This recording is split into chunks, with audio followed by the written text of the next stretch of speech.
My name is Benton Stokes. I'm a former fundamentalist, post-evangelical worship leader, and songwriter. I enjoy wry Manhattans, roller coasters, and road trips, just not all at the same time. I'm Elaine O'Rourke, and I'm a teacher, an author, and a spiritual coach. I was a philosophy professor and a liberal pastor in a couple of former lives, and these days I love aha moments and not-so-dry martinis. We have conversations about life and God with a queer perspective, over cocktails, like you. This is Cocktail Theology. So today's cocktail, we're trying two different ways.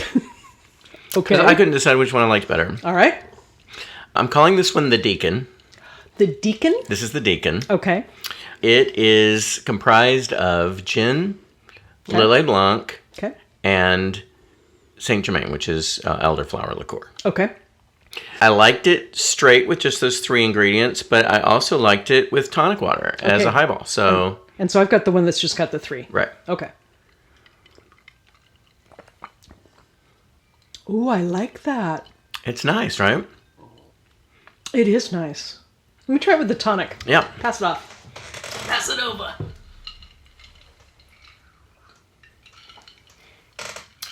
Oh, I like how the tonic gives it a little bitterness. It does. Yeah, I'm it not- gives it a little bit of a bite. I'm not a bubbly fan, so maybe in mine we could just at some point add like some bitters, just Some a little bitters. bit of bitters. That's a great idea. That'd Yeah. be perfect. I love it.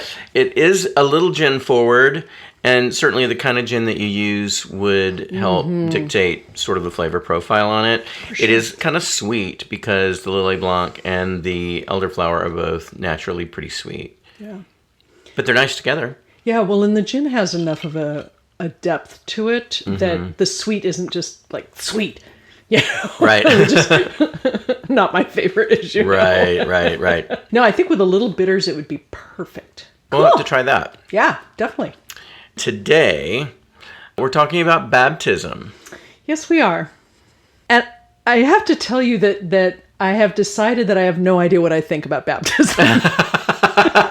That makes two of us, because I'm not sure what I think either. Yeah, I mean, I have a lot of different theological understandings, and I'm not sure how I feel about any of them. I'm Wow. not sure what I think. So what you grew up with what we call believers' baptism, right? Well, I grew up with baptism as a demonstration of God's grace in your life. I was baptized as a college student, even though I had come to faith as a fourth grader. Did you get dunked or sprinkled? I got dunked. However, Okay. as a baby, I got sprinkled. Ah, okay. So I grew up in a tradition where, and I'm not sure I don't know if the Nazarene Church is really, I'm not sure where they stand on this these days. But when I was very young, kiddos were brought forward as babies and sprinkled. I don't remember it being referred to as christening. It was more referred to as a baby dedication. Right. But parents would come up. Sometimes they would invite, people that they had designated as godparents or just other family up.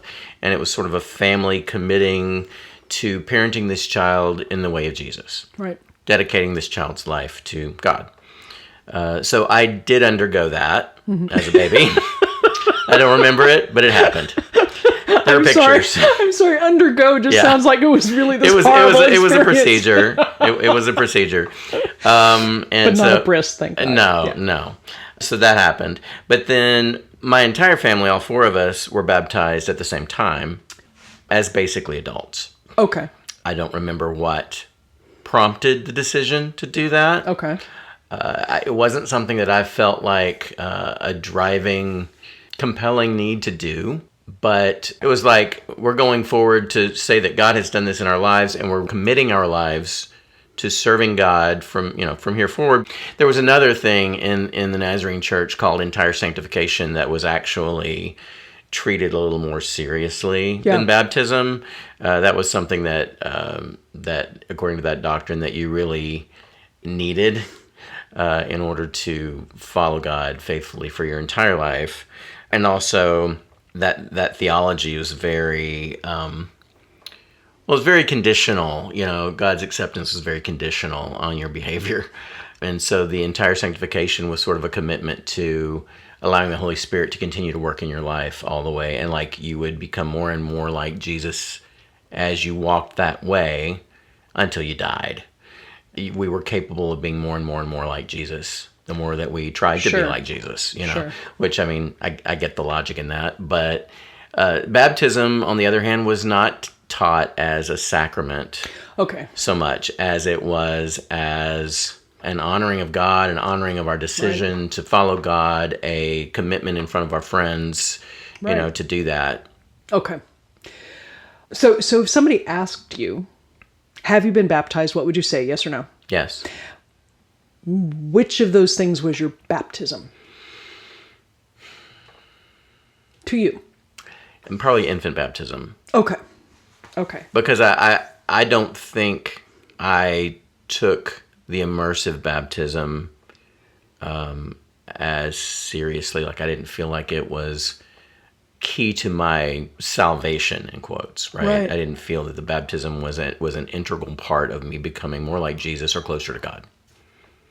See, isn't that interesting? Because you just pinned what you count as your baptism on your attitude toward it. Right? Mm-hmm. And that's totally fine. It's just interesting, right? So some of the distinctions we normally make in the various theologies of baptism are, is it a sacrament? In other words, does it have efficacy? Does it have some sort of transformational quality? Right. Okay. Right. Do you treat it as a sacred act, meaning that it connects you and God in some specific way? Yes. Like Eucharist is a sacrament. Yes. Communion isn't necessarily a sacrament in the way we think about it. Right. So that's one distinction. Another distinction is whether parents believe that if an infant dies in infancy, it will not go to heaven. I'm not going to say where it would go, but its soul would not go to heaven unless it had been baptized. And so that's the infant baptism idea, right? Okay. And in many places. Yeah. And that's where actually infant baptism, as opposed to dedication, as opposed to anything else. Dedication or christening or anything else, okay. Right. And so in that theology, the baptism actually allows you entrance. It's your key. Okay. So it's also a sacrament because there's a transformation of who you are. There's a connection that is made. I see. That cannot be broken. Mm-hmm. So there's that. Then you've got the idea of adult baptism.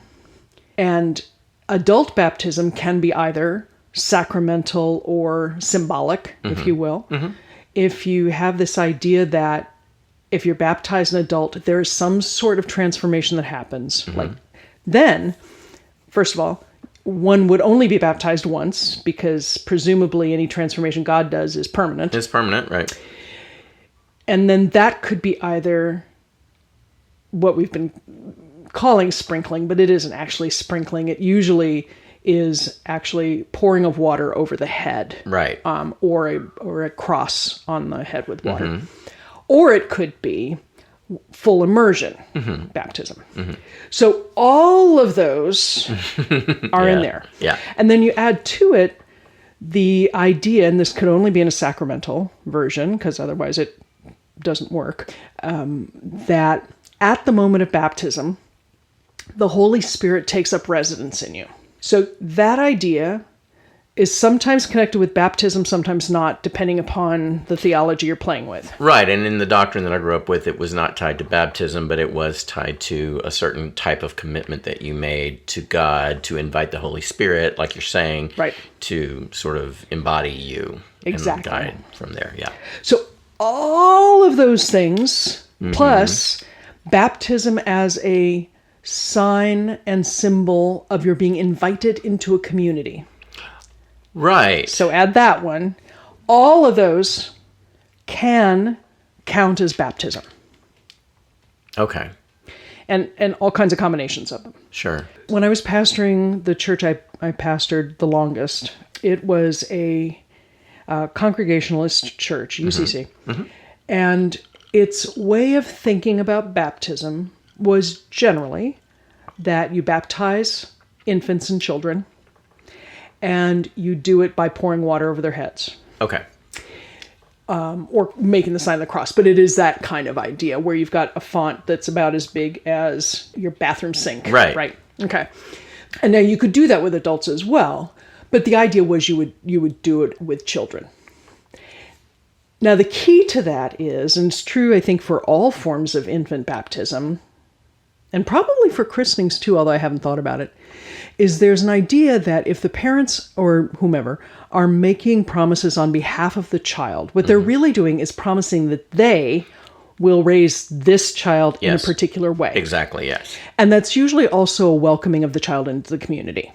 Yeah, sure. So the community takes on some kind of spiritual ownership, not in a bad way, spiritual responsibility for the child. Yeah.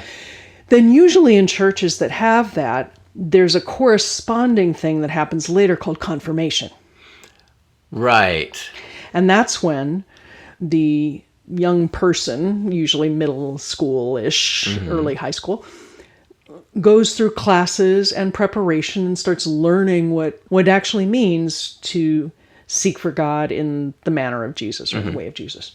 And then they make a personal decision. Oh, okay. Okay. So there's this bifold thing happening.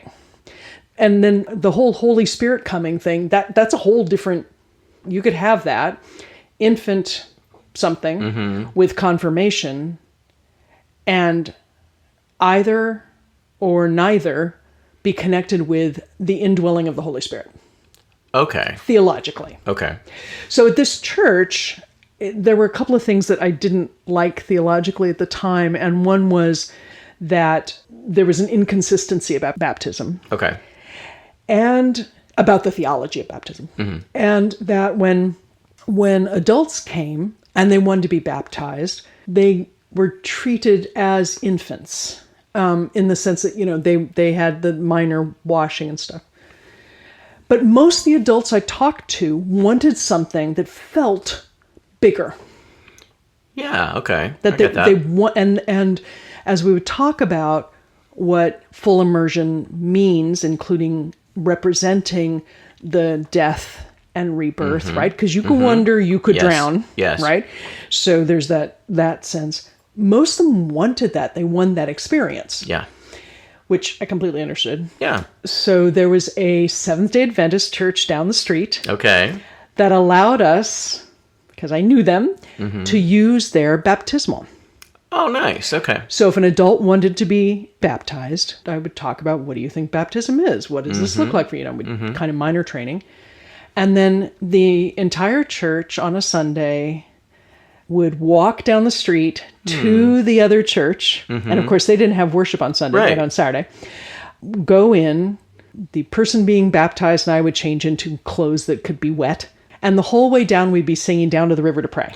Oh, that's lovely. It was gorgeous. I love that. I loved it. Yeah. That piece of it, I think, for most people, felt more like a personal symbolic experience than a specifically correct way to do it. I understand why. Does that make sense? Yes. So I'm kind of at a loss Yeah. about what I actually think about any of this, or whether I think it's yuck. Whether I think it's necessary. In fact, I want to say this. I don't believe that baptism is necessary for being in a living communion with God. I do feel like baptism is necessary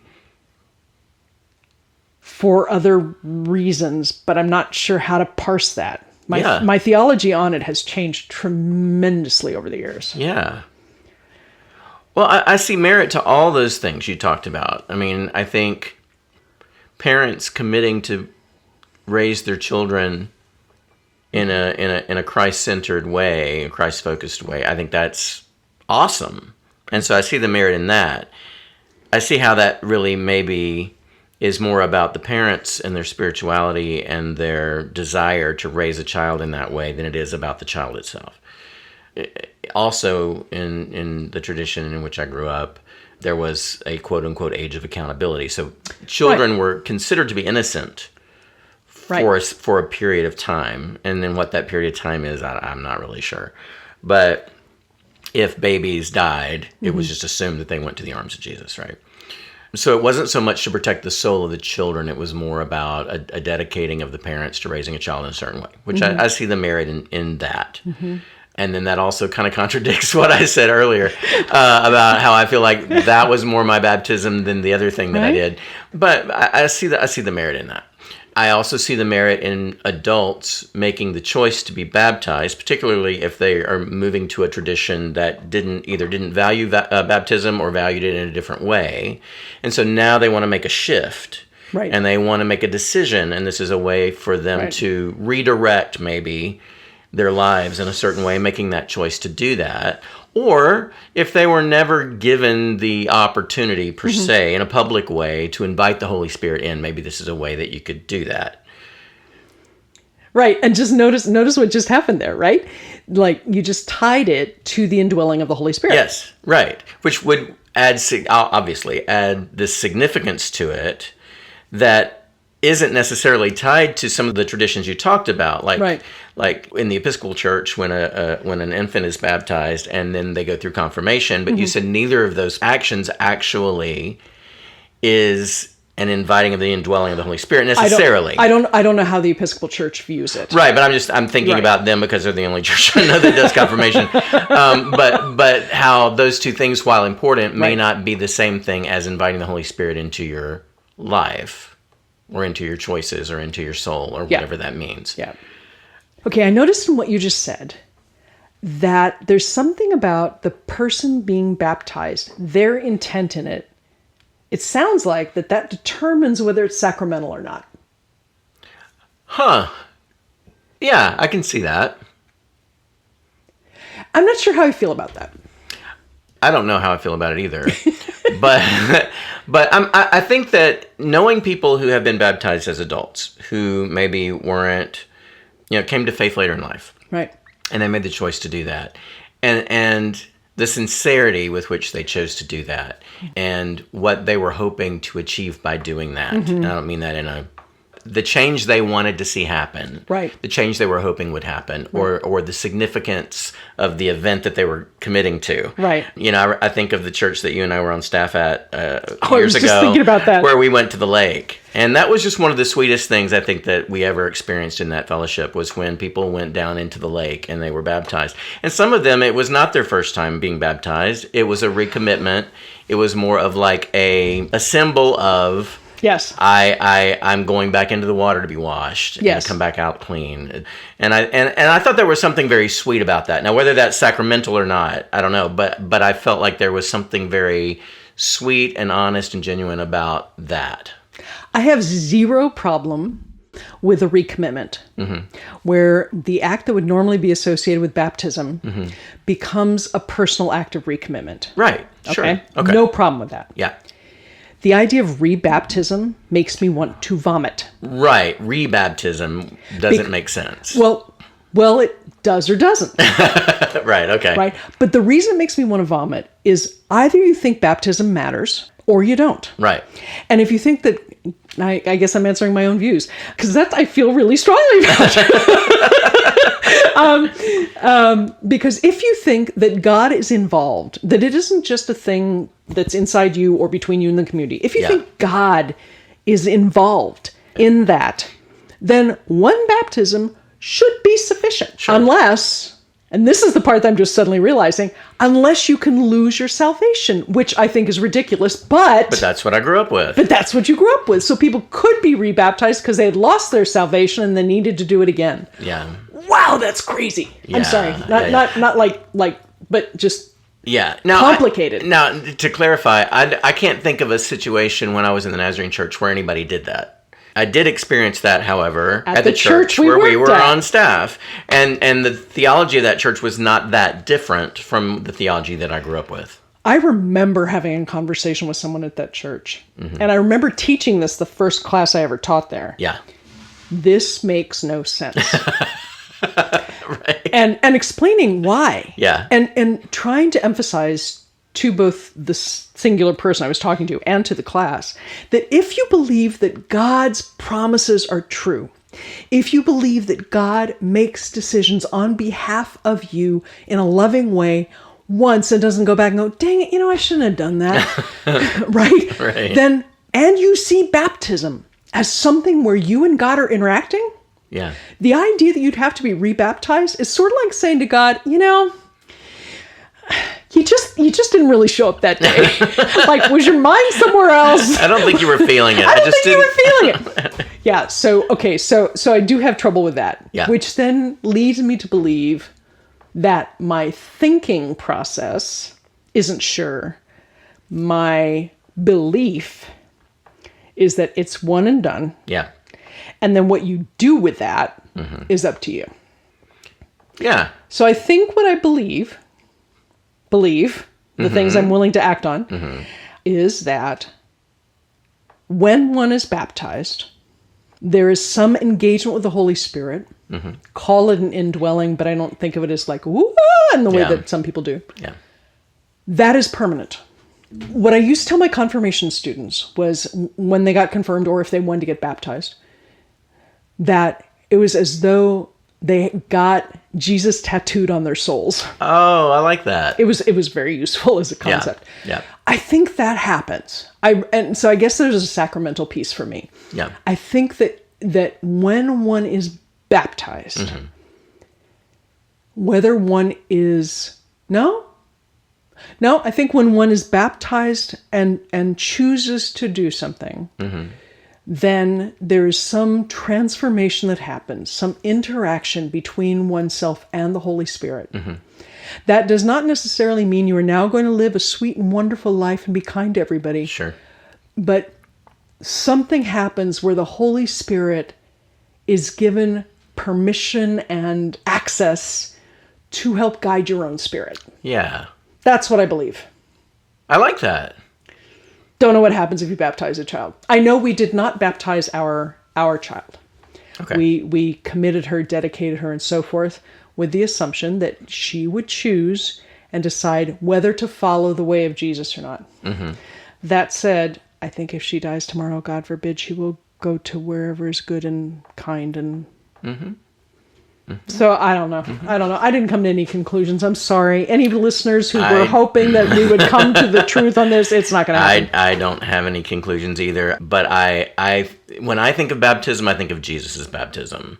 And I know that was something that was absolutely significant. Yep. Where the Holy Spirit like physically showed up. Yep. God's voice physically happened. Like it was a big freaking deal. And so when I think of baptism, like in its pure sense, I think of that. Maybe it is sort of that, this is Benton, my child, in whom I'm well pleased. There's that sense of God sort of putting God's hand on your head. And I hope that for most of our listeners, we want to hear from you because you guys are probably from a bazillion different traditions on this and have different opinions and experiences of this. But it seems like in its best, purest sense, that's what baptism is. Listeners, thanks for joining us. We always love hearing from you. CocktailTheology.com is where we are. Bring us ideas for episodes. Bring us ideas for cocktails. We love hearing from you. And we want to hear from you on baptism. What was your experience like? What does your church teach and believe on baptism? Or what do you think and believe about baptism? Please do share with us. We love hearing from you. Till next time. Bye. Bye. Funny how the view can change, how life just seems to rearrange itself. No matter what it was, I don't know how it goes, but look, moving on feels pretty good. Moving on feels pretty good. If you enjoyed this episode, please give us a like and hit subscribe wherever you're listening right now. We welcome your comments, questions, and ideas for conversations and for cocktails.